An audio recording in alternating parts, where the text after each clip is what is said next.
Lo que empezó como un simple acto de caridad se convirtió en un reencuentro con el destino. «¿Tú eres mi papá?», susurró la niña con los ojos llenos de esperanza. Y en ese momento, él comprendió que necesitaba ser más que un apellido importante.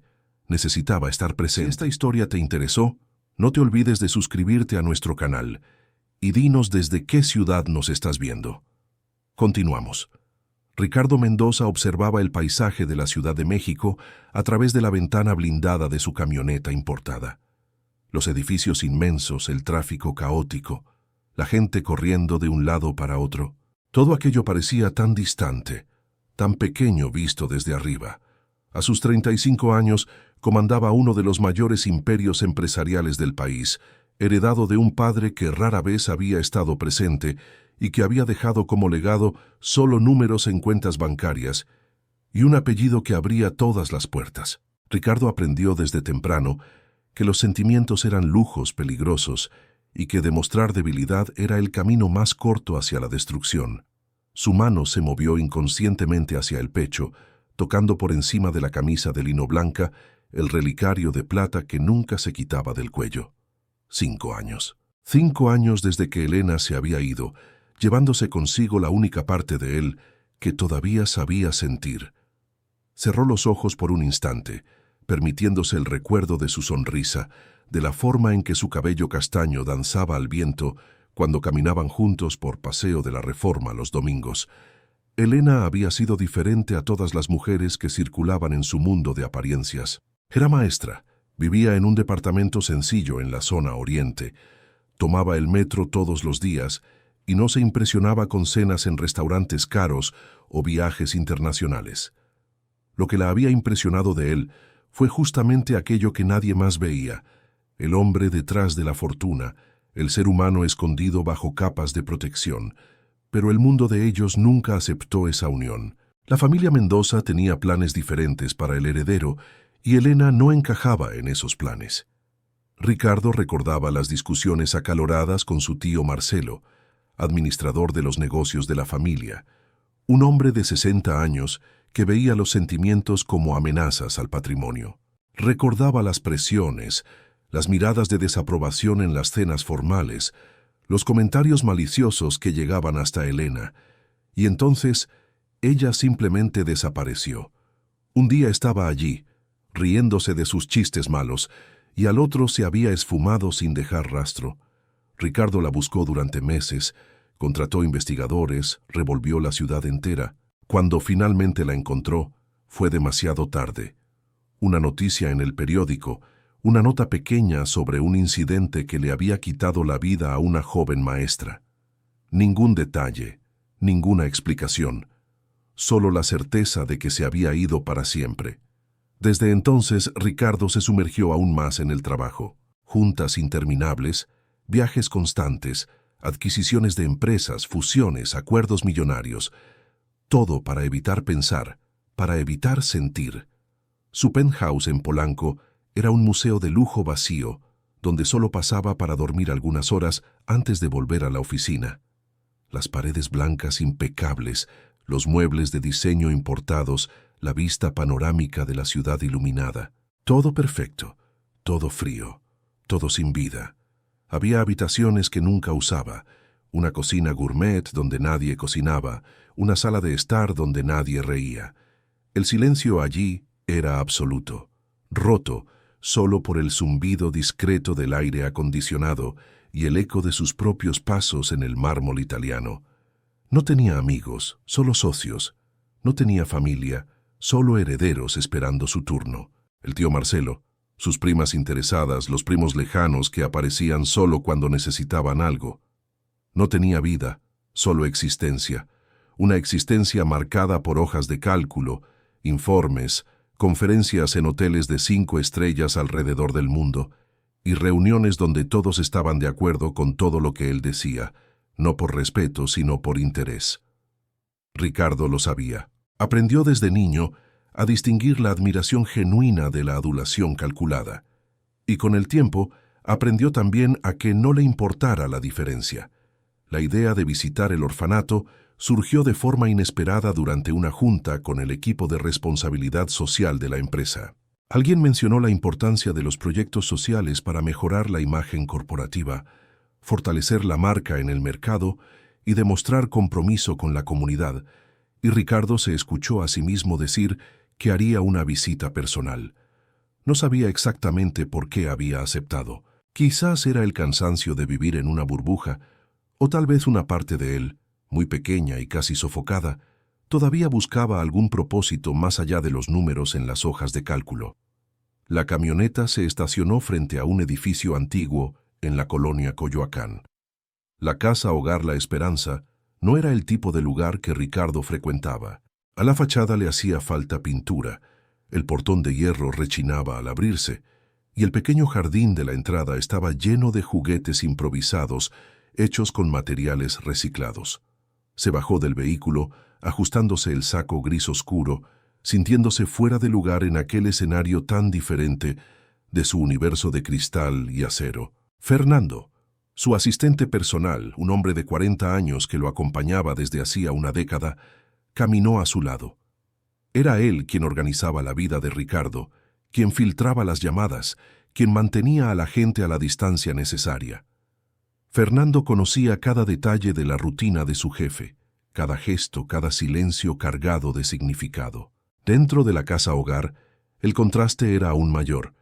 Las paredes tenían dibujos infantiles hechos con crayolas y pintura de agua, con trazos torpes que formaban familias sonrientes, casas con chimeneas, soles amarillos gigantes y arcoíris multicolores. Había olor a comida casera viniendo de la cocina, arroz y frijoles preparados en ollas grandes, el aroma reconfortante que recordaba a hogares de verdad, no a restaurantes sofisticados.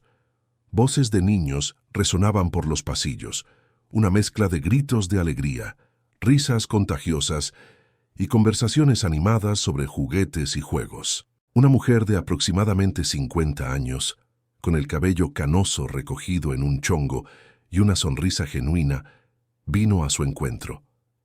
Era doña Marisa, la directora de la casa hogar, que había dedicado los últimos 20 años de su vida a cuidar de niños abandonados. Su rostro tenía arrugas que contaban historias de preocupación, pero también de alegría. Sus ojos brillaban con esa determinación de quien ha elegido un propósito más grande que uno mismo. Usaba ropa sencilla, un vestido de algodón estampado y zapatos cómodos, prácticos para correr detrás de decenas de niños a lo largo del día. Ricardo extendió la mano en un saludo formal y doña Marisa la estrechó con firmeza, estudiando a aquel hombre alto, de hombros anchos y expresión cerrada. Ella había visto a muchos visitantes a lo largo de los años, algunos movidos por caridad verdadera, otros solo cumpliendo protocolos sociales. Aún no podía descifrar en qué categoría encajaba Ricardo. Lo condujo por los pasillos, explicando el funcionamiento de la casa hogar, las necesidades constantes, los desafíos de dar atención y afecto a tantos niños con tan pocos recursos. Ricardo escuchaba con atención, pero su mente estaba dividida entre las palabras de ella y la observación de aquel ambiente que parecía pertenecer a otra dimensión. Cuando llegaron al patio interior, donde los niños jugaban después de la comida, Ricardo sintió algo extraño en el pecho. Eran tantos de todas las edades, corriendo, riendo, peleando por juguetes, abrazándose, discutiendo y haciendo las paces al minuto siguiente. Vida pulsando en su forma más pura y descomplicada. Algunos se acercaron curiosos, preguntando quién era, de dónde venía, si tenía dulces en los bolsillos. Fernando los mantenía a una distancia respetuosa, pero a Ricardo le hizo gracia su espontaneidad. Fue entonces cuando la vio. En un rincón del patio, sentada sola en una pequeña banca de madera, había una niña que no participaba del alboroto general. Tendría como máximo 5 años, usaba un vestido sencillo de algodón floreado y tenía el cabello castaño claro recogido en 2 trencitas. Lo que más llamó la atención de Ricardo fue su mirada. Mientras los otros niños se perdían en la euforia del juego, aquella niña solo observaba, como si siempre estuviera fuera, siempre al margen de todo. Doña Marisa se dio cuenta de su mirada. «Sofía», dijo con suavidad. La niña llegó a la casa hogar hace 4 años, encontrada en una situación delicada que a nadie le gustaba detallar. No tenían información sobre la familia, ningún documento más allá de un acta de nacimiento básica. Era una niña tranquila, demasiado educada para su edad, que rara vez lloraba o pedía atención. A veces, confesó doña Marisa, esa quietud preocupa más que los llantos de los otros. Ricardo sintió una curiosidad inexplicable. Pidió permiso y caminó hacia la banca. La niña levantó los ojos cuando él se acercó, una mirada castaña profunda que parecía cargar preguntas que los niños no deberían hacerse. ¿Puedo sentarme aquí?, preguntó él, señalando el espacio vacío a su lado. Sofía asintió con la cabeza, un movimiento leve y gentil. Ricardo se sentó, sintiéndose extraño en esa posición, con el saco caro sobre los hombros y los zapatos italianos tocando el suelo de cemento agrietado. ¿No quieres jugar con los demás?, preguntó, tratando de sonar natural. A veces juego, respondió ella con una voz suave y clara. Pero también me gusta quedarme aquí pensando. ¿Pensando en qué? En varias cosas. En cómo es el mundo allá afuera. Si hay gente que viaja a lugares muy lejanos, si existe la nieve de verdad como en las películas, y si las personas que se fueron algún día regresan. La última frase lo golpeó como un puñetazo invisible. Él conocía esa espera, esa esperanza terca que insiste en creer que los ausentes pueden regresar.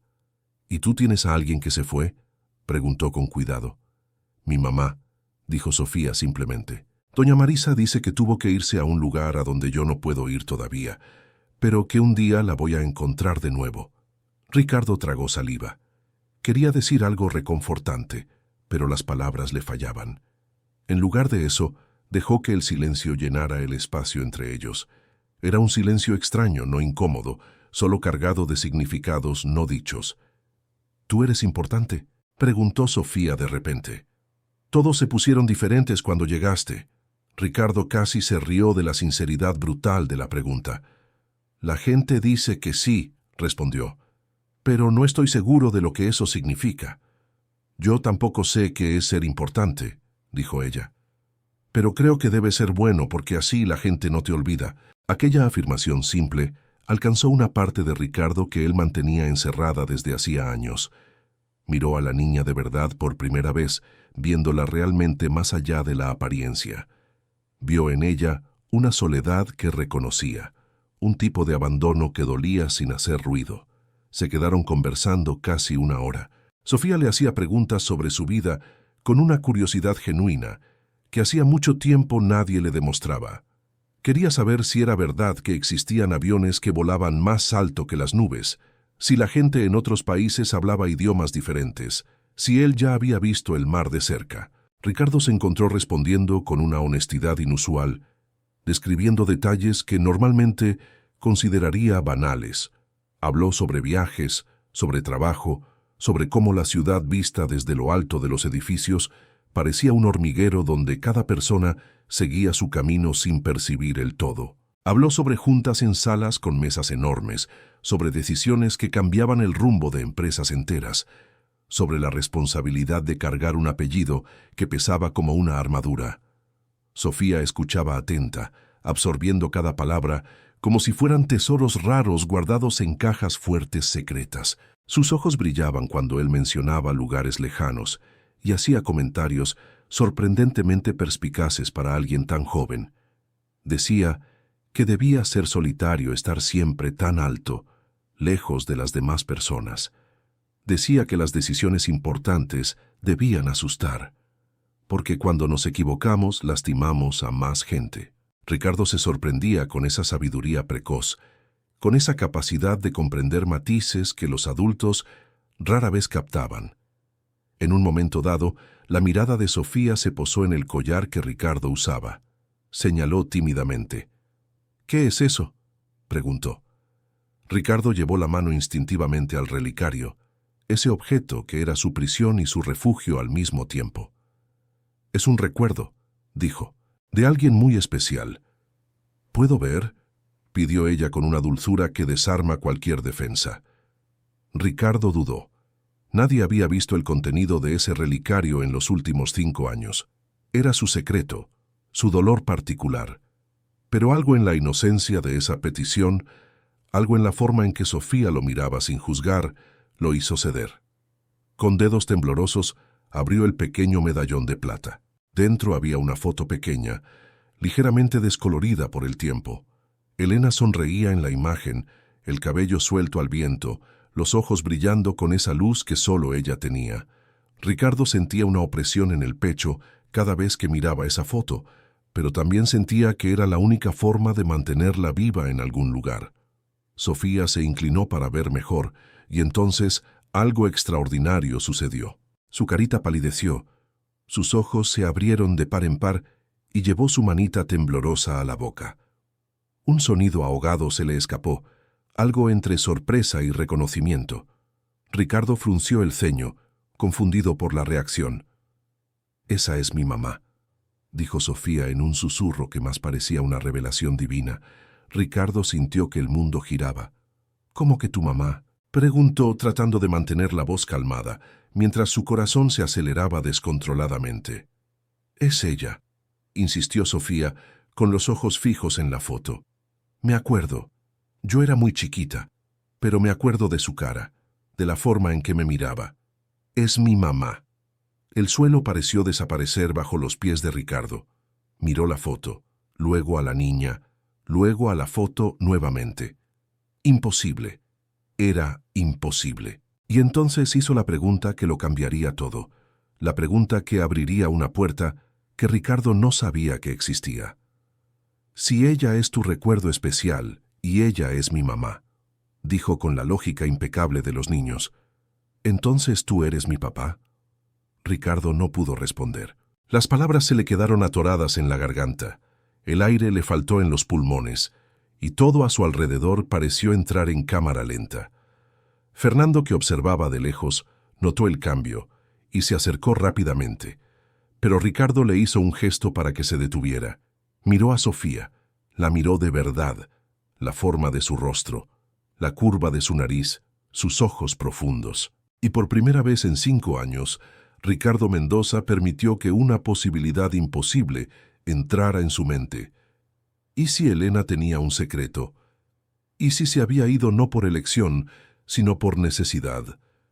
¿Y si esa niña, sentada allí a su lado, era el pedazo de él y de Elena que el destino insistía en reunir? La conversación entre ellos continuó, pero Ricardo ya no estaba totalmente presente. Su mente se disparaba en 1000 direcciones diferentes, buscando recuerdos, buscando señales, tratando de encajar piezas de un rompecabezas que ni siquiera sabía que existía. Cuando finalmente se despidió de Sofía, prometiendo volver, se llevaba consigo mucho más que el recuerdo de una tarde diferente. Se llevaba una duda que corroía, una esperanza que aterrorizaba y una certeza creciente de que su vida estaba a punto de cambiar de formas que jamás había imaginado posibles. Ricardo no durmió esa noche. Acostado en la cama king size de su departamento, mirando el techo alto donde las luces de la ciudad se reflejaban a través de las enormes ventanas, su mente no podía descansar. La imagen de Sofía reconociendo la foto de Elena se repetía como una película en bucle. Esos ojos castaños muy abiertos, la certeza en su voz infantil, la forma en que había dicho «mi mamá» con tanta convicción. ¿Sería posible? ¿Sería realmente posible que Elena hubiera tenido una hija y él nunca lo supiera? A las 5 de la mañana, desistió de intentar dormir. Se duchó, se puso un traje gris carbón y le llamó a Fernando antes incluso de que el sol saliera por completo. Necesitaba respuestas y las necesitaba de inmediato. El asistente, acostumbrado a los hábitos impredecibles de su jefe, contestó al segundo timbrazo con la voz aún somnolienta pero profesional. «Necesito que investigues algo», dijo Ricardo sin rodeos. «Quiero toda la información posible sobre una niña de la casa Hogar La Esperanza. Nombre completo: Sofía. No sabemos el apellido. Llegó allí hace 4 años. Necesito saber de dónde vino, quién la llevó, cualquier documento, cualquier pista». Y Fernando hizo una pausa. «Necesito discreción absoluta. Nadie puede saber que estamos investigando esto». Del otro lado de la línea, Fernando permaneció en silencio por unos segundos, procesando la inusual petición. Entendido, señor Ricardo. Empezaré de inmediato. ¿Puedo preguntar el motivo de la investigación? Ricardo dudó. Fernando era leal. Trabajaba con él desde hacía 10 años. Conocía sus secretos y nunca los había revelado. Pero esto era diferente. Esto tocaba una parte de él que siempre había mantenido bajo llave. «Es personal», respondió finalmente. «Muy personal». Las horas siguientes fueron una tortura. Ricardo intentó concentrarse en el trabajo, pero los informes frente a él parecían escritos en otro idioma. Firmó documentos sin leerlos realmente. Aceptó propuestas en juntas sin prestar atención. Elena no tenía hijos, él lo habría sabido. Su secretaria ella se lo habría contado. Una mujer eficiente pero entonces, de 40 y tantos años. ¿Por qué esa niña reconocía la foto con tanta certeza? Notó que algo esos era ojos diferente. Castaños parecían tan familiares no ahora que prestaba atención. Alrededor de las 11 de la solo mañana, un parecido. Fernando entró en la oficina con una carpeta discreta. A veces su rostro tenía una expresión seria, pero Sofía no desviaba la mirada de la foto. Era la expresión de quien había descubierto algo relevante, posiblemente perturbador. Conseguí información preliminar, comenzó Fernando, sentándose en la silla frente al escritorio de cristal. La niña Sofía ingresó a la casa hogar La Esperanza hace exactamente 4 años y 2 meses. Fue encontrada por una trabajadora social en situación de abandono. La persona que la cuidaba hasta entonces había fallecido recientemente y no había otros parientes conocidos. Ricardo sintió que el corazón se le aceleraba. Continúa. Su acta de nacimiento es básica, sin nombre del padre. El nombre de la madre consta como Elena Campos Soto. El mundo se detuvo. Elena Campos Soto. Era ella. Era realmente ella. Ricardo se aferró al borde del escritorio, con las manos temblando ligeramente. ¿Hay algo más? ¿La fecha de nacimiento? Fernando consultó los papeles. 15 de marzo, hace 5 años. Señor Ricardo, dudó, haciendo las cuentas. Eso significa que si esta niña es hija de Elena Campos Soto, ella estaba embarazada cuando ustedes todavía estaban juntos. Ricardo cerró los ojos. Los recuerdos llegaron en cascada. Elena usando blusas más holgadas en los últimos meses que pasaron juntos. Elena cancelando citas, diciendo que no se sentía bien. Elena distante, evasiva cuando él le preguntaba qué estaba pasando. Él lo había atribuido todo al estrés de ella con el trabajo, a las presiones de su familia, a las dificultades de mantener una relación tan desigual en términos sociales. Nunca, ni por un segundo, imaginó que ella pudiera estar esperando un hijo suyo. «¿Por qué no me lo dijo?», susurró Ricardo más para sí mismo que para Fernando. «¿Por qué simplemente no me lo dijo?». Fernando se mantuvo en un silencio respetuoso, permitiendo que su jefe procesara la información. Después de unos minutos, Ricardo levantó la vista y había una nueva determinación allí, algo que Fernando no había visto en años. «Quiero una prueba de ADN», dijo con firmeza, discreta, rápida y concluyente, y quiero saber todo sobre los últimos meses de vida de Elena. ¿Dónde vivía? ¿Con quién se relacionaba? ¿Por qué desapareció de mi vida tan repentinamente? Me encargaré de eso, señor, pero para la prueba de ADN necesitaremos una muestra de la niña. ¿Cómo piensa conseguirla sin levantar sospechas? Ricardo pensó por un momento. Voy a volver a la casa hogar. Me acercaré a ella, me ganaré la confianza de doña Marisa. Encuentra una forma de hacer que la prueba parezca parte de un procedimiento de rutina, un chequeo de salud, cualquier cosa. Mientras Fernando salía para ejecutar las tareas, Ricardo se quedó solo en la oficina. Tomó su celular y miró la pantalla durante largos minutos antes de armarse de valor para hacer lo que tenía que hacer. Marcó un número que había evitado durante meses. «Tío Marcelo», contestó al tercer timbrazo. «Ricardo, qué sorpresa. Pensé que te habías olvidado de que todavía tengo un número de teléfono». La voz de su tío estaba cargada de sarcasmo. Marcelo Mendoza tenía 60 años, el cabello canoso perfectamente peinado y un traje que probablemente costaba más que el salario anual de una familia entera. Era el hermano menor del padre de Ricardo y había asumido la administración de los negocios cuando el patriarca falleció. Técnicamente, Ricardo era el dueño de todo, pero Marcelo siempre había actuado como si fuera él quien realmente comandaba el imperio. «Necesito información», dijo Ricardo, ignorando el tono de su tío, «sobre Elena». Hubo un silencio pesado del otro lado de la línea. «¿Esa maestrita?» Ricardo, pensé que habías superado esa historia. Hace 5 años. No la he superado, respondió Ricardo con frialdad. Y necesito saber algunas cosas. ¿Tuviste algo que ver en su desaparición de mi vida? La risa de Marcelo fue seca, sin humor. Ricardo, intenté protegerte. Esa mujer no era adecuada para ti. Vivía en un departamento minúsculo, usaba transporte público, no tenía conexiones sociales relevantes. ¿Te imaginas el escándalo si hubieras oficializado eso? No respondiste mi pregunta, insistió Ricardo, la voz baja pero peligrosa. ¿Hiciste algo para alejarla de mí? Otro silencio. Entonces Marcelo suspiró. Tuve una conversación franca con ella, sí. Le expliqué la realidad de la situación. Le ofrecí una compensación económica generosa para que se alejara discretamente. Se negó. Dijo que prefería desaparecer por su cuenta a aceptar dinero por amor. Fue su elección, Ricardo, no la mía.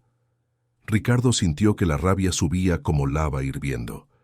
No tenías derecho, no tenías ningún derecho a interferir.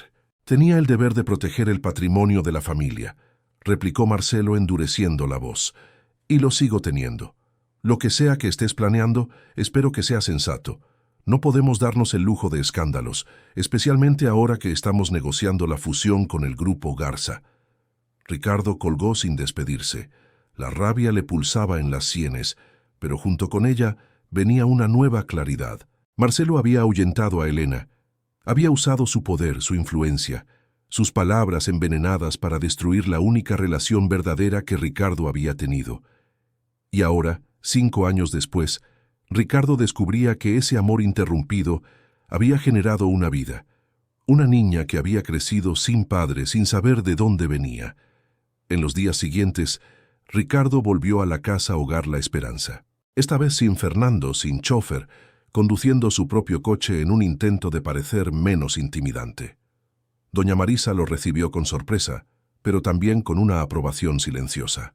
Pocos hombres ricos volvían después de la primera visita protocolaria. «Quería ver cómo puedo ayudar», dijo Ricardo, y no era mentira. «Estoy pensando en hacer donaciones regulares. Tal vez establecer un fondo para mejoras en la casa hogar. Pero me gustaría conocer mejor la realidad de los niños primero». Doña Marisa lo guió de nuevo, esta vez mostrándole las habitaciones apretadas donde dormían 4 o 5 niños en cada una, la cocina donde preparaban comidas para 40 bocas con un presupuesto ajustado, la sala de estudios improvisada donde voluntarios daban clases de regularización. Ricardo absorbía todo, pero sus ojos buscaban a una persona específica. Encontró a Sofía en la misma banca del patio, dibujando con crayolas en una hoja de papel bond arrugada. Ella levantó la vista cuando él se acercó y una sonrisa tímida iluminó su rostro. «¿Volviste?», dijo, como si no lo creyera del todo. «Prometí que volvería», respondió Ricardo sentándose a su lado. «¿Puedo ver qué estás dibujando?». Sofía le mostró el dibujo. Era una casa simple, con ventanas cuadradas, una puerta roja y un sol enorme en la esquina de la hoja. Frente a la casa, 2 figuras de palitos se daban la mano. «Una mamá y una hija», explicó. «Es como me imagino que sería si ella estuviera aquí». Ricardo sintió un nudo en la garganta. «¿Y cómo crees que sería?». Ella pensó por un momento, la crayola naranja detenida en el aire. «Creo que haríamos cosas juntas. Cocinar, ver películas, platicar antes de dormir. Los otros niños de aquí dicen que las mamás hacen esas cosas y probablemente me enseñaría cosas importantes, como ser fuerte cuando las cosas son difíciles». «Ya eres fuerte», dijo Ricardo suavemente. «Más fuerte de lo que imaginas». En los encuentros siguientes, que se volvieron más frecuentes, Ricardo comenzó a conocer a Sofía de verdad. Descubrió que le encantaban las historias de aventuras, especialmente las de piratas y tesoros escondidos, que le tenía miedo a los truenos, pero fingía ser valiente para no preocupar a los otros niños, que soñaba con conocer el mar algún día y sentir la arena entre los dedos de los pies. Descubrió que era amable con los niños más pequeños, ayudándolos a amarrarse las agujetas y secando sus lágrimas cuando lloraban por la nostalgia de algo que nunca tuvieron. Descubrió que compartía sus pocas pertenencias sin quejarse, incluso cuando significaba quedarse sin nada, y que tenía un cuaderno viejo, con páginas amarillentas, donde dibujaba lugares que le gustaría visitar, playas, montañas, ciudades con edificios altos.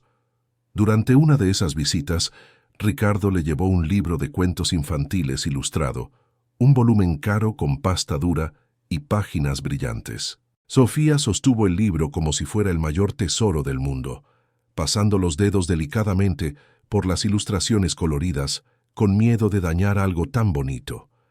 Ricardo se sentó a su lado en la banca del patio y comenzó a leer en voz alta, algo que nunca había imaginado hacer en su vida. Los otros niños se acercaron, formando un semicírculo a su alrededor, todos hipnotizados por la historia y por su voz grave narrando aventuras de reinos lejanos.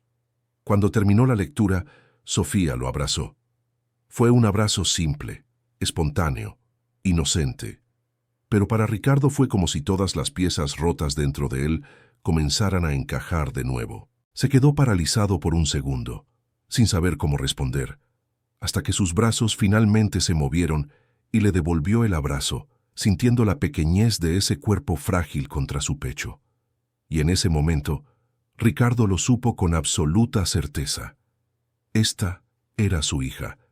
Lo sabía no solo en la cabeza, sino en el corazón que pensaba que había muerto hacía 5 años. El resultado de la prueba de ADN llegó una tarde lluviosa de jueves. Fernando entró en la oficina con la expresión de quien cargaba verdades que cambiaban destinos. Le entregó el sobre sellado sin decir nada, y Ricardo lo abrió con manos que intentaban no temblar. Probabilidad de paternidad, 99.9%. Ricardo leyó y releyó esa línea varias veces, como si las palabras pudieran cambiar de significado.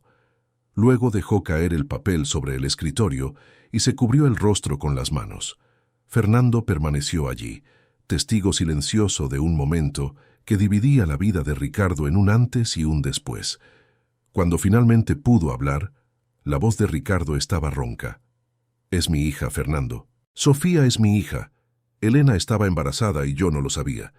Pasó por todo sola, tuvo a la niña sola, crió a nuestra hija sola hasta que no pudo más, y yo no estuve allí. No estuve allí cuando me necesitó».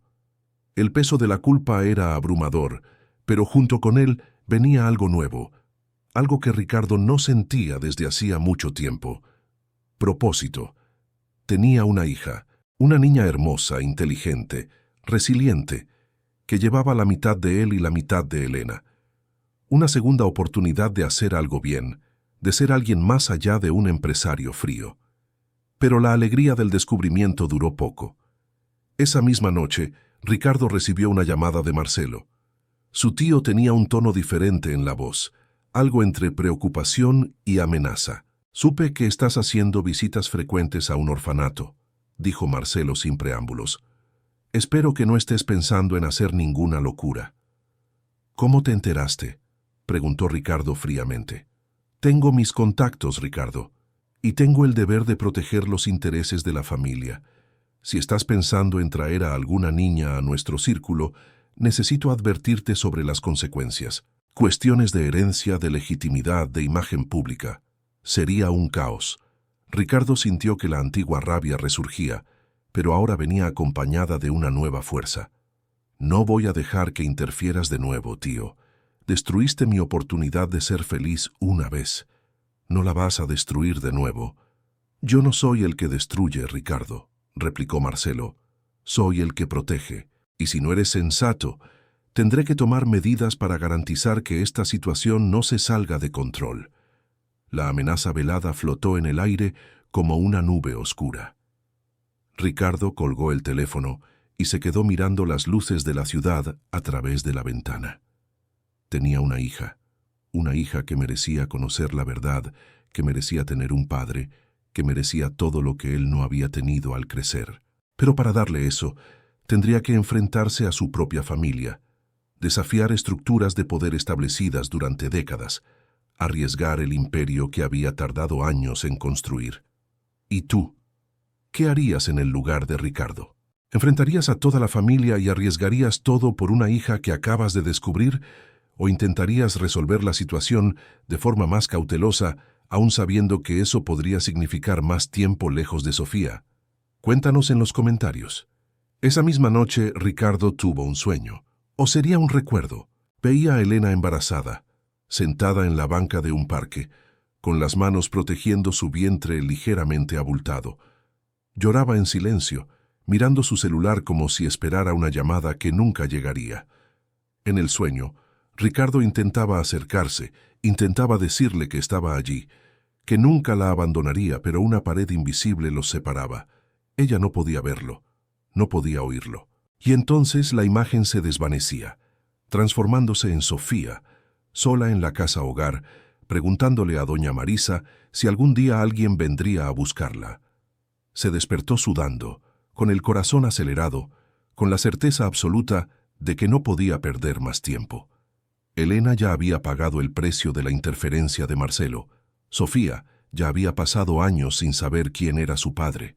No habría más espera, no habría más dudas. Era hora de actuar sin importar las consecuencias.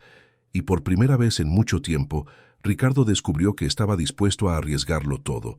Porque Sofía no era solo una niña en un orfanato. Era su sangre, su futuro, su redención. Era la prueba viva de que el amor entre él y Elena había sido real. Había creado algo precioso, algo que merecía ser protegido a cualquier costo. A la mañana siguiente, Ricardo se despertó con un plan formado en su mente. No sería fácil, y ciertamente no sería rápido, pero haría lo que fuera necesario para traer a Sofía a casa. A la casa que ella merecía tener, llena de amor, seguridad y presencia. Una casa donde nunca más tendría que preguntarse si alguien volvería a buscarla. Pero mientras Ricardo tomaba esa decisión, fuerzas contrarias ya se movían en las sombras. Marcelo no era un hombre que aceptara derrotas y tenía recursos suficientes para hacerle la vida a Ricardo muy complicada. Ya estaba haciendo llamadas, hablando con abogados, estudiando formas de cuestionar la paternidad, de dificultar cualquier proceso de adopción, de usar la maquinaria de la familia Mendoza para mantener a esa niña exactamente donde estaba, lejos de la herencia, lejos del apellido, lejos de todo. La batalla que se avecinaba sería intensa y el precio podría ser alto. Pero Ricardo estaba listo. Por primera vez en 5 años, tenía algo por lo que valía la pena luchar. Tenía una razón para despertarse por la mañana que iba más allá de hojas de cálculo y juntas. Tenía una hija que rescatar, una verdad que revelar y un amor que honrar, aunque fuera tardíamente. Y nada, absolutamente nada le impediría cumplir esa misión. Los días siguientes estuvieron marcados por una urgencia que Ricardo nunca había sentido, ni en los negocios más importantes.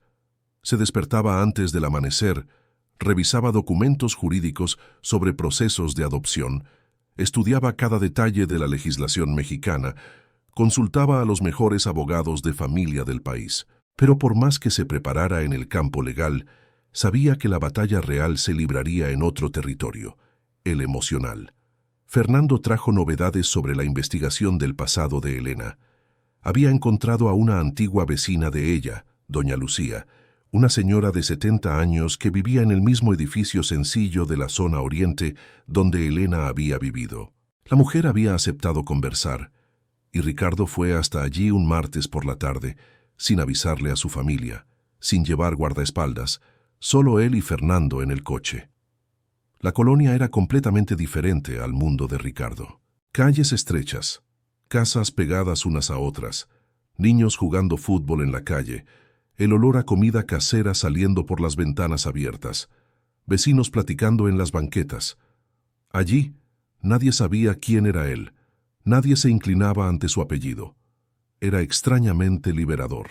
Doña Lucía los recibió en un departamento pequeño, pero impecablemente limpio, con muebles antiguos y fotos de familia en las paredes amarillentas por el tiempo. Olía a lavanda y a café recién hecho. Sirvió café de olla, de ese que se hace en jarro de barro, y galletas caseras que se deshacían en la boca. Ricardo notó que las manos de ella temblaban ligeramente al servir, no por nerviosismo, sino por los años que pesaban. Estudiaba a Ricardo con ojos perspicaces que veían más allá de las apariencias, más allá del traje caro y los zapatos de piel italiana. Veía al hombre detrás del empresario, al hijo perdido detrás del heredero. «Usted es el hombre de la foto», dijo sin rodeos. Su voz tenía esa autoridad natural de las mujeres que han criado hijos solas y han sobrevivido a tiempos difíciles. Elena tenía una foto suya guardada en una cajita de madera, junto con algunas notas viejas y un pañuelo que decía que olía a usted. No se la mostraba a nadie, pero yo la vi una vez cuando fui a ayudarla a arreglar sus cosas después de que se puso muy débil. Estaba enferma, ¿sabe? Muy enferma, y demasiado sola para quien cargaba tanto dolor. Ricardo sintió que el pecho se le oprimía. ¿Enferma de qué? Doña Lucía suspiró revolviendo su café lentamente. Nunca me lo contó bien, pero se notaba. Se ponía débil, cansada, le costaba respirar.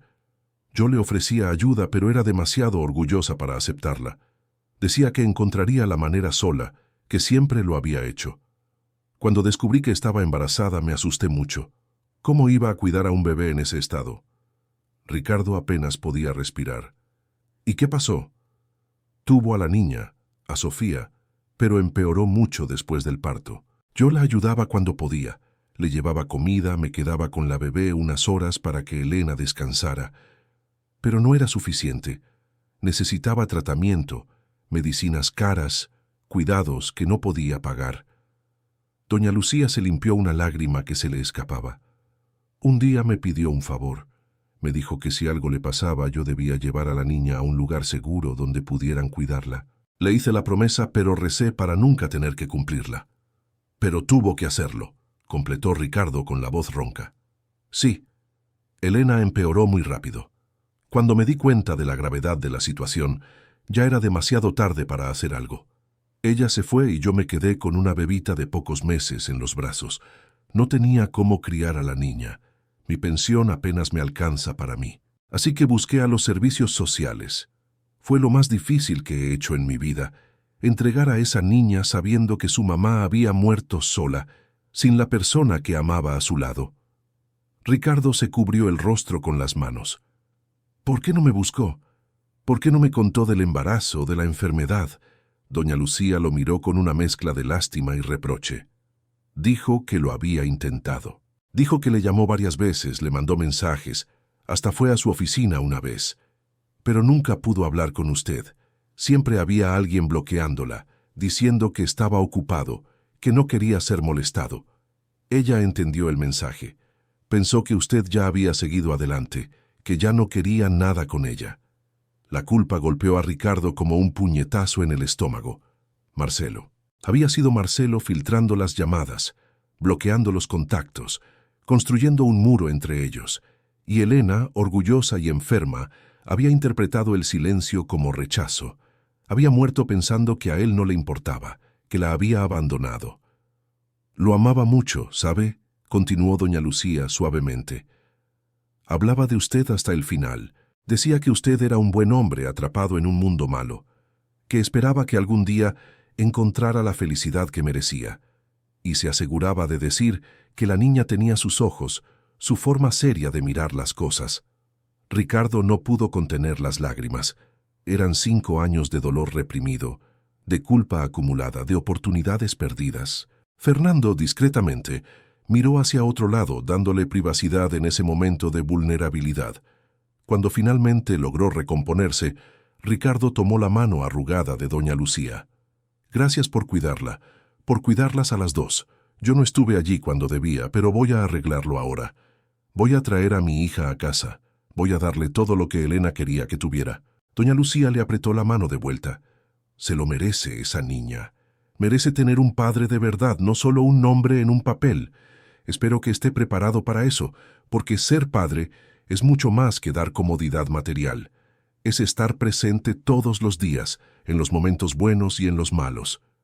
Estoy aprendiendo, respondió Ricardo con honestidad, y seguiré aprendiendo, por el tiempo que sea necesario. Cuando salieron del departamento de doña Lucía, Ricardo estaba transformado. La culpa todavía pesaba, pero ahora venía acompañada de una determinación férrea. Elena había muerto sola por las interferencias de su familia, por un sistema que valoraba más el estatus social que el amor verdadero. Sofía había crecido sin padre por las mismas razones, pero eso terminaría ahora. De vuelta en su departamento, Ricardo encontró una sorpresa desagradable. Marcelo estaba allí, sentado cómodamente en el sofá de la sala, como si fuera el dueño del lugar. Tenía una copia de la llave, un privilegio de miembro de la familia que a Ricardo nunca le había importado revocar. Pero ahora, viendo a su tío allí, invadiendo su espacio, su privacidad, Ricardo sintió que la rabia hervía. «Necesito hablar contigo», dijo Marcelo, con la voz calmada pero la mirada dura. «Es sobre esta situación con la niña del orfanato». «Se llama Sofía», corrigió Ricardo fríamente. «Y no es una situación, es mi hija». Marcelo se levantó, ajustándose el traje impecable. «Ricardo, estás siendo irracional. Hiciste una prueba de ADN sin pensar en las consecuencias. Te estás involucrando emocionalmente con una niña que puede traer problemas enormes para la familia. Piénsalo bien. Cuestiones de herencia, disputas legales, la prensa investigando el pasado, revelando detalles sórdidos sobre relaciones ocultas. ¿De verdad quieres exponer a todos a eso? No me importa la opinión pública», replicó Ricardo. «No me importan las disputas de herencia. Sofía es mi hija, y voy a asumirlo públicamente, con todas las consecuencias». Marcelo suspiró, como si estuviera tratando con un niño terco. «No entiendes lo que está en juego. La fusión con el Grupo Garza está en su etapa final. Son conservadores, tradicionales, valoran la imagen de una familia perfecta. Si descubren que tienes una hija ilegítima criada en un orfanato, podrían cancelar todo. Estamos hablando de miles de millones de pesos, Ricardo. Miles de millones que garantizan el futuro de la empresa, de los empleados, de todos los que dependen de nosotros. Y mientras garantizo el futuro de todos, me olvido de mi propia hija». Ricardo dio un paso hacia su tío, con la voz baja pero cargada de amenaza. «Mientras protejo la imagen de la familia, dejo que una niña de 5 años crezca sin padre, repitiendo el ciclo que nos destruyó. No, tío Marcelo, esta vez no». «Estás cometiendo un error», advirtió Marcelo, «y cuando te des cuenta podría ser demasiado tarde para dar marcha atrás». «Ya cometí el error», respondió Ricardo. «Lo cometí cuando dejé que tú y toda esta estructura podrida interfirieran en mi vida, en mi relación, en mi amor. No lo voy a cometer de nuevo». Marcelo fue hacia la puerta, pero antes de salir se giró una última vez. «Haré lo posible para proteger a la familia, Ricardo. Con o sin tu colaboración, recuérdalo». Cuando su tío se fue, Ricardo se sentó pesadamente en el sofá. Sabía que Marcelo no hacía amenazas en vano. Tenía poder, conexiones, recursos para crear obstáculos que harían que el proceso de asumir a Sofía fuera extremadamente difícil. Pero Ricardo tenía algo que Marcelo no tenía: la verdad, el derecho a ser padre y un amor que, aunque tardío, era genuino.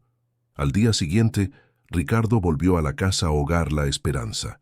Esta vez, pidió una conversación privada con doña Marisa. Se sentaron en su pequeña oficina, una sala apretada llena de papeles, formularios y fotos de niños que ya habían pasado por la casa hogar. «Necesito contarte algo», comenzó Ricardo, y entonces le contó todo, sobre Elena, sobre la relación que tuvieron, sobre la interferencia de su familia, sobre la prueba de ADN, sobre el descubrimiento de que Sofía era su hija. Doña Marisa lo escuchó en silencio, su rostro pasando por varias expresiones: sorpresa, comprensión, preocupación. Cuando terminó, ella se quedó quieta por un largo momento. Luego suspiró profundamente. «Sabía que había algo especial entre ustedes dos, la forma en que ella te miraba, cómo tú la mirabas a ella. Era diferente a otros visitantes. Pero esto complica las cosas, Ricardo». «Lo sé», admitió él, «pero quiero hacer lo correcto. Quiero reconocer a Sofía como mi hija, darle mi nombre, mi apellido, mi protección. Quiero que salga de aquí y venga a vivir conmigo, que tenga todo lo que merece tener. ¿Y estás preparado para ser padre?, preguntó doña Marisa, con los ojos fijos en él. Porque no se trata de dar cosas materiales. Sofía necesita presencia, atención, alguien que esté allí cuando se despierte con pesadillas, cuando tenga dudas, cuando simplemente necesite un abrazo. ¿Puedes ser esa persona? Voy a aprender, dijo Ricardo con convicción. Sé que no fui preparado para esto, que mi propia infancia estuvo vacía de afecto, pero quiero ser diferente. Quiero ser el padre que ella merece, no el padre que yo tuve. Doña Marisa asintió lentamente. Entonces comencemos el proceso, pero que sepas que no será rápido. Hay burocracias, evaluaciones, visitas de trabajadoras sociales, y principalmente está Sofía. Ella necesita estar lista para este cambio, necesita entender lo que está pasando, necesita quererlo también. Entiendo, asintió Ricardo. Y quiero hacer todo de la manera correcta, respetando su tiempo, garantizando que se sienta segura en cada etapa. En los días que siguieron, Ricardo aumentó la frecuencia de sus visitas. Ahora iba a la casa hogar casi todos los días, a veces por la mañana antes del trabajo, a veces por la tarde, a veces al final del día. Llevaba libros, juguetes sencillos, pero principalmente llevaba su presencia. Se sentaba con Sofía en la banca del patio, escuchaba sus historias, respondía a sus preguntas interminables, le enseñaba cosas sobre el mundo. Una tarde, mientras dibujaban juntos, Sofía hizo una pregunta que detuvo el corazón de Ricardo. ¿Me vas a adoptar? Ricardo soltó el lápiz de color que sostenía. ¿Por qué preguntas eso? Porque vienes aquí todos los días. Y doña Marisa dijo que a veces los adultos vienen para adoptar niños. ¿Viniste por eso? Ricardo respiró hondo. Había planeado esperar el momento adecuado para tener esta conversación, pero los niños tenían una forma de forzar las verdades en su propio tiempo, no en el nuestro. Sofía, comenzó con cuidado, ¿recuerdas cuando viste la foto en mi collar y dijiste que era tu mamá? Ella asintió con sus grandes ojos fijos en él. Esa mujer, Elena, era muy especial para mí. Nos queríamos mucho. Y tenías razón, era tu mamá. Ricardo hizo una pausa eligiendo las palabras. Y eso significa que yo soy tu papá de verdad, no solo alguien que quiere adoptarte. Eres mi hija, Sofía. La niña se quedó muy quieta, procesando la información. ¿Entonces eres mi papá de sangre, como dicen los otros niños? Sí, exactamente. Y no lo sabía hasta que te conocí. Si lo hubiera sabido, habría venido a buscarte mucho antes. Pero ahora que lo sé, quiero llevarte a casa conmigo. Quiero cuidarte. Quiero ser el papá que siempre mereciste tener. Sofía se miró las manos pequeñas, los dedos todavía manchados de crayola. ¿Y si me voy a vivir contigo, voy a tener que llamarte papá? Puedes llamarme como te sientas cómoda, dijo Ricardo suavemente. No hay prisa para nada. Podemos ir despacio, a tu tiempo. La niña pensó por un largo momento. Luego levantó la vista y había lágrimas allí, pero también esperanza. ¿Puedo seguir llamándote Ricardo por ahora, hasta que me acostumbre a la idea? Claro que puedes, respondió él con la voz entrecortada. Puedes llamarme Ricardo el tiempo que necesites. Sofía se arrojó a sus brazos y Ricardo la abrazó con fuerza, sintiendo cómo las lágrimas de ella mojaban su camisa cara. En ese abrazo estaba todo el tiempo perdido, todo el dolor acumulado, pero también toda la promesa de un futuro diferente. Un futuro donde esa niña ya no sería la niña solitaria de la banca del patio, sino la hija amada que finalmente había encontrado su lugar en el mundo. Cuando se separaron, Sofía se limpió las lágrimas con el dorso de la mano, dejando manchas de crayola en su cara. Ricardo sonrió y sacó un pañuelo limpio del bolsillo, limpiando gentilmente su carita.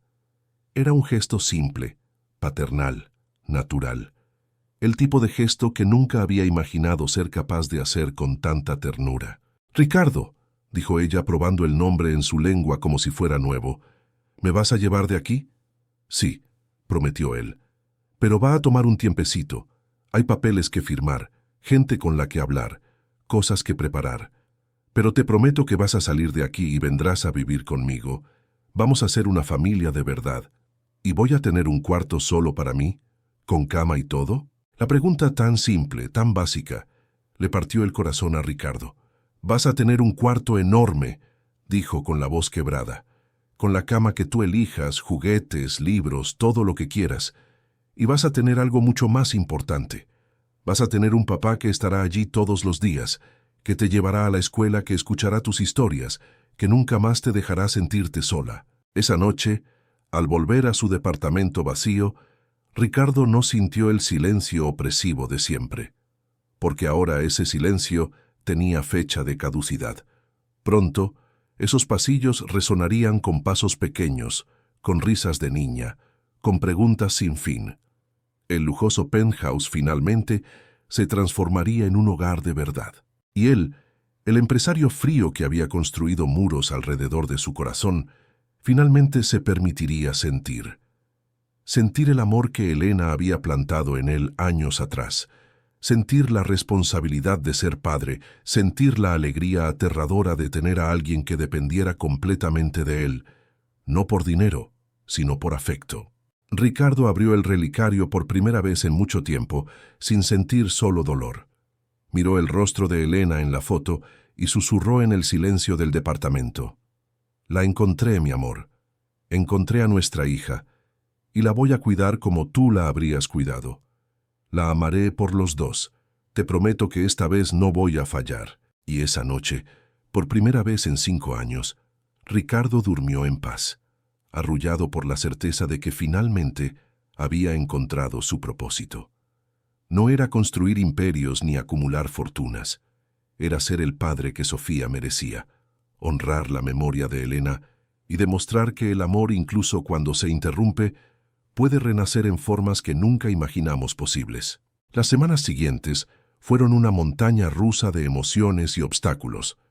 Ricardo inició oficialmente el proceso de reconocimiento de paternidad y custodia de Sofía, contratando al mejor equipo jurídico especializado en derecho familiar.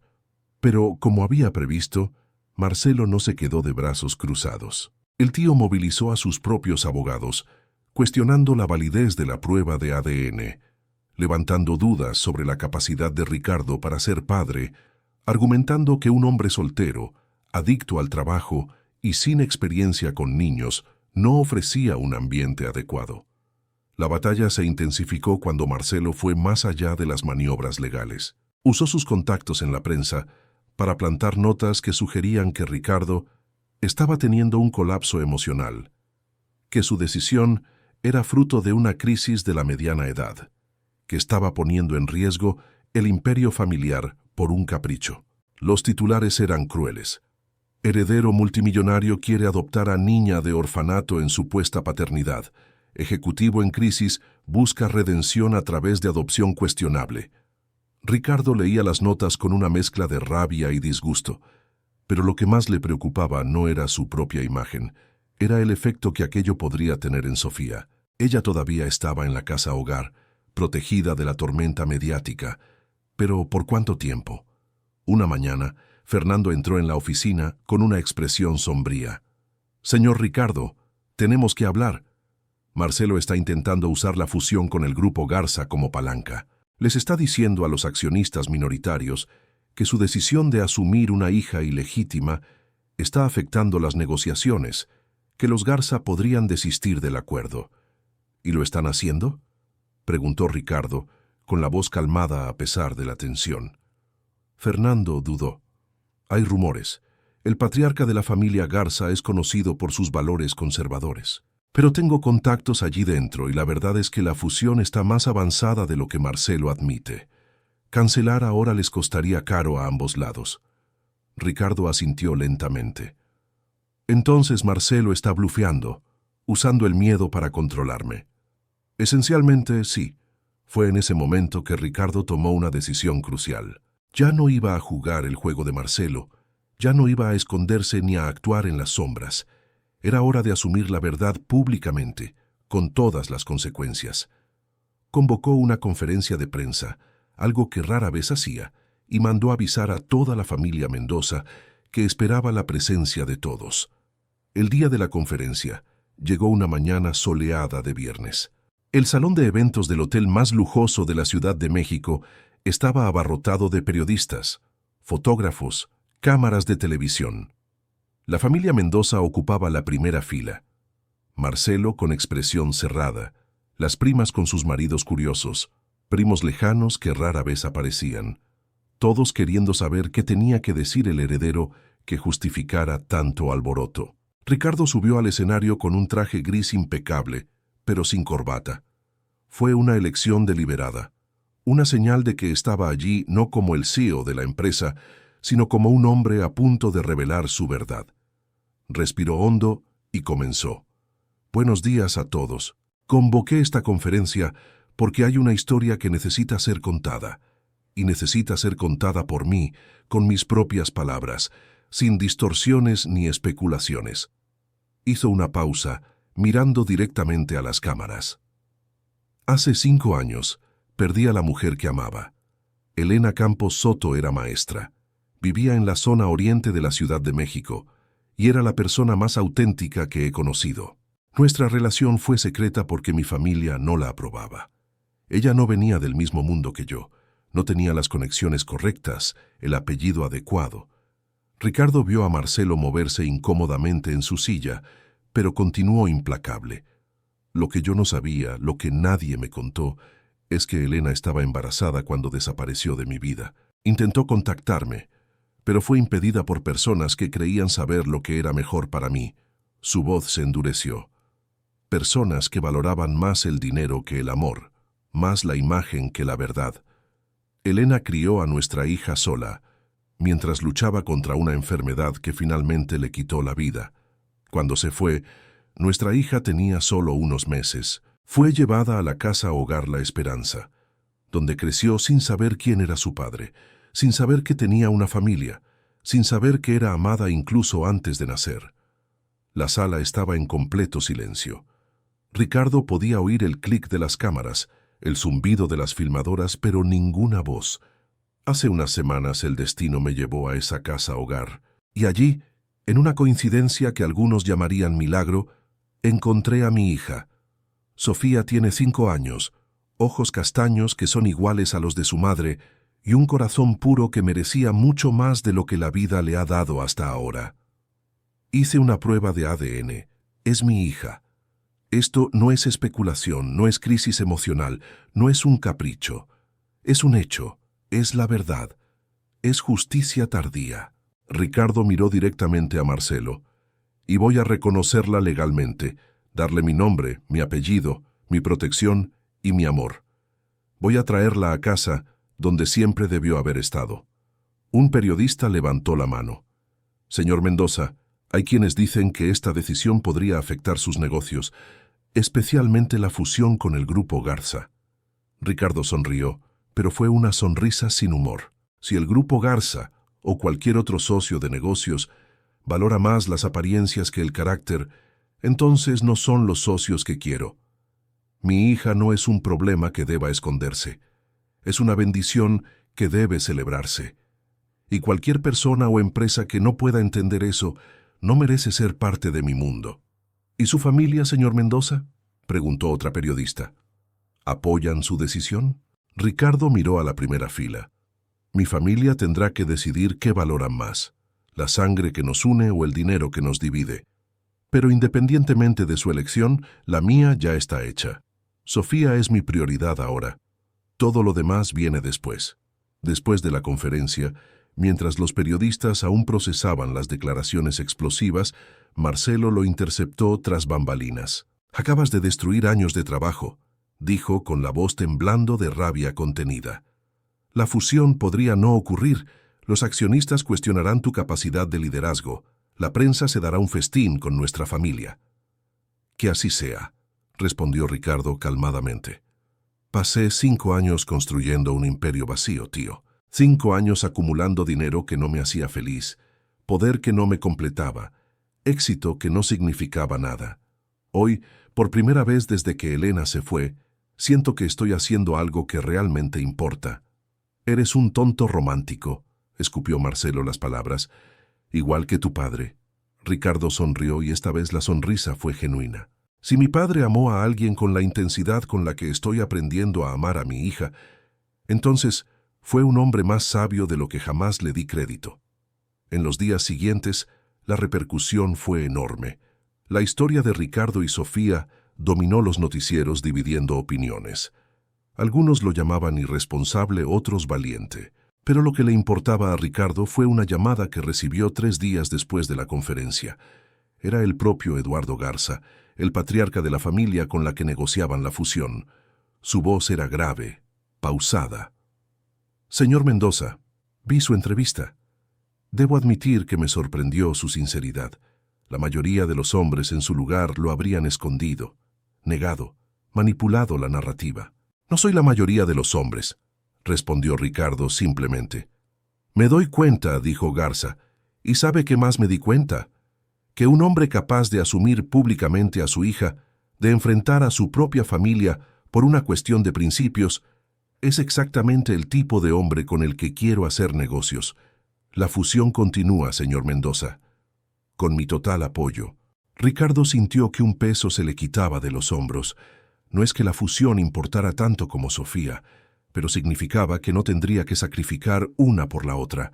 Podría tener ambas, su hija y la empresa que sustentaría su futuro. El proceso legal se aceleró después de la conferencia. La presión pública, la prueba de ADN irrefutable y el apoyo de doña Marisa facilitaron las cosas. 2 meses después de aquel primer encuentro en la casa hogar, Ricardo recibió la llamada que lo cambiaría todo. Señor Mendoza, dijo la trabajadora social del otro lado de la línea, todo ha sido aprobado. Puede venir a buscar a Sofía en cualquier momento.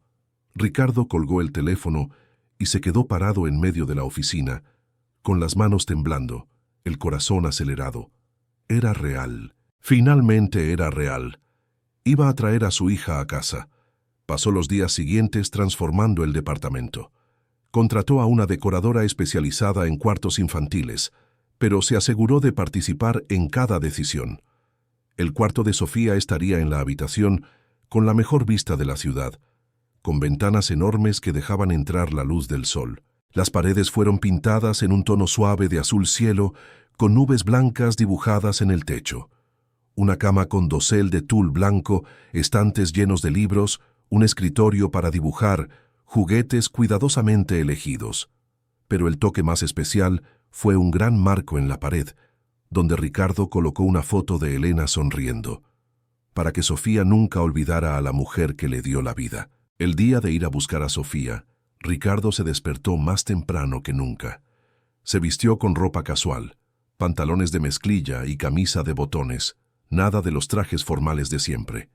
Condujo personalmente hasta la casa hogar La Esperanza, con las manos sudorosas en el volante, el corazón latiendo como nunca lo había hecho en ninguna junta de negocios. Doña Marisa lo esperaba en la entrada con Sofía a su lado.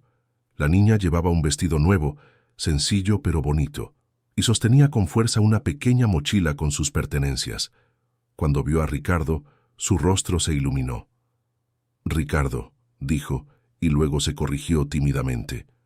«¿Papá?» La palabra golpeó a Ricardo como un rayo. Era la primera vez que lo llamaba así. Se arrodilló frente a ella con los ojos llorosos. «Sí, Sofía, papá está aquí. Papá vino a buscarte para llevarte a casa». Ella se arrojó a sus brazos y Ricardo la levantó, sosteniéndola con firmeza contra su pecho. «Gracias», le dijo a doña Marisa con la voz entrecortada. «Por todo.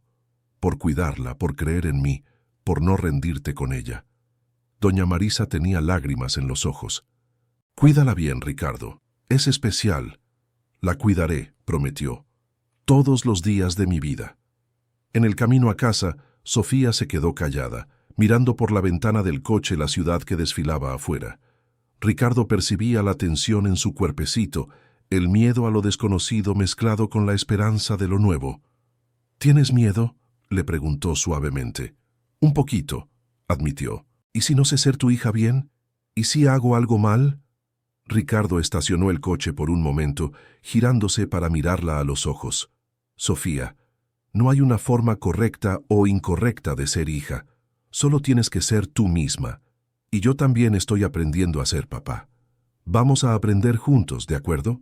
Vamos a equivocarnos juntos, a arreglarlo juntos, a crecer juntos. Ella asintió, una pequeña sonrisa apareciendo en su rostro. Juntos, repitió gustándole la palabra. Cuando llegaron al edificio, Sofía quedó impresionada con la altura, con el portero de uniforme, con el elevador con espejos, y cuando entraron al departamento, sus ojos se abrieron de par en par. «Es muy grande», susurró.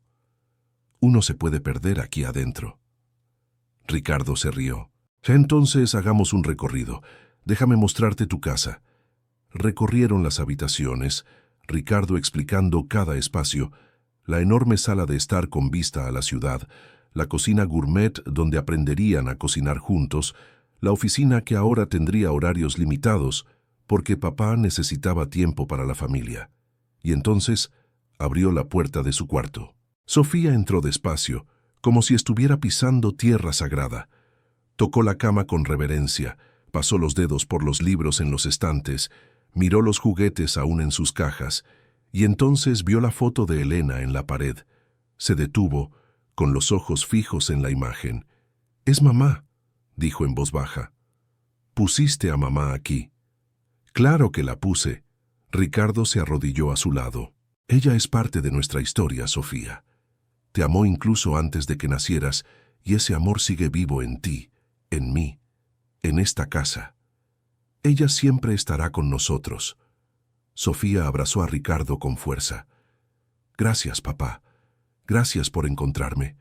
Gracias por traerme a casa». Y en ese momento, con su hija en brazos, de pie en el cuarto que representaba un nuevo comienzo, Ricardo finalmente entendió el significado de la plenitud. No se trataba de tenerlo todo, sino de tener lo que realmente importaba. Los meses siguientes fueron de adaptación.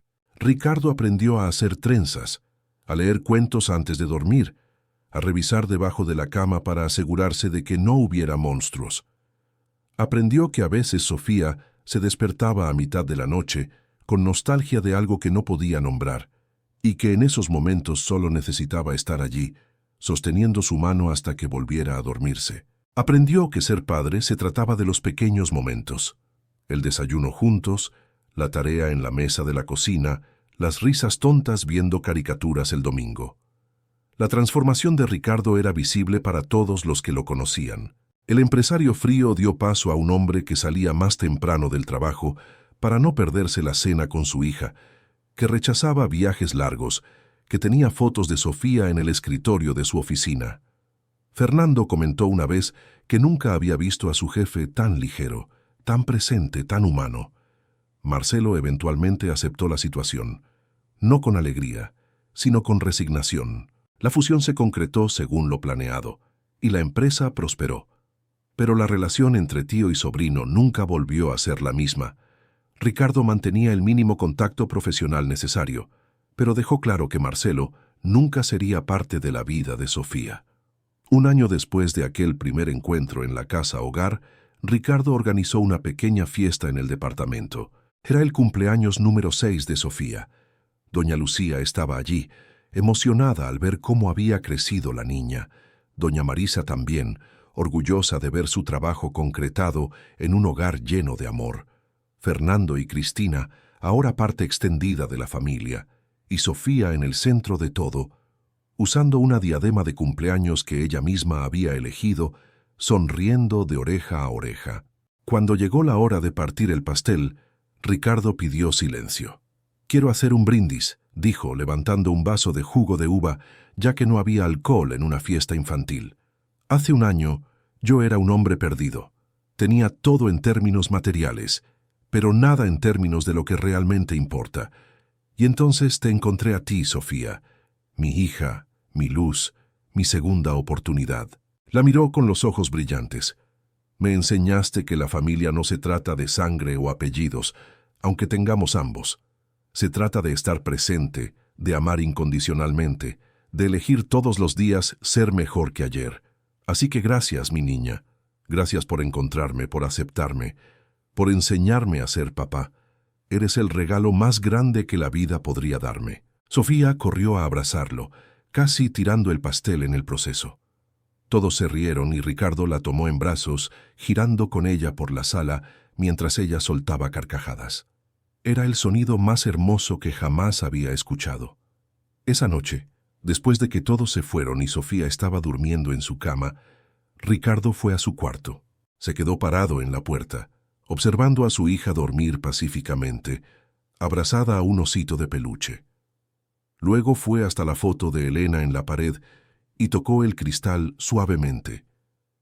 «Lo logramos, mi amor», susurró. «Nuestra hija está en casa. Está segura, amada y feliz. Sé que estás en paz ahora, sabiendo que tiene todo lo que querías darle. Y te lo prometo todos los días que honraré tu memoria siendo el padre que querías que fuera». Ricardo volvió a su propio cuarto, pero no sin antes dejar la puerta entreabierta, por si Sofía lo necesitaba durante la noche. Era un hábito nuevo, estar disponible, estar presente, y era el hábito del que más se enorgullecía. La historia de Ricardo y Sofía no era sobre un final feliz imposible. Era sobre nuevos comienzos posibles. Era sobre cómo el amor verdadero siempre encuentra un camino, incluso cuando es interrumpido por años de silencio y dolor. Era sobre cómo nunca es demasiado tarde para hacer lo correcto, para asumir responsabilidades, para ser la persona que alguien necesita que seamos. Y mientras la Ciudad de México dormía afuera, en ese departamento, que finalmente se había convertido en un hogar, un padre y una hija dormían en paz, unidos por un destino que había insistido en entrelazar sus vidas, demostrando que algunas historias de amor trascienden incluso la muerte, renaciendo en formas nuevas, en conexiones eternas, en familias que eligen ser familia todos los días. Queridos oyentes, esperamos que la historia de Ricardo y Sofía haya tocado su corazón. Si se emocionaron con este viaje de reencuentro, redención y amor incondicional, denle clic al botón de me gusta, suscríbanse al canal y cuéntenos en los comentarios qué fue lo que más los marcó de esta historia. ¿Fue el valor de Ricardo al enfrentar a su familia, la dulzura de Sofía esperando un hogar, o el amor de Elena que permaneció vivo incluso después de su partida? Todos los días traemos historias intensas como esta que revelan el lado más profundo del alma humana, los desafíos de la paternidad, el poder del perdón y la fuerza de los nuevos comienzos. Los esperamos en el próximo episodio, con otra narrativa que moverá sus emociones y los hará reflexionar sobre lo que realmente importa en la vida.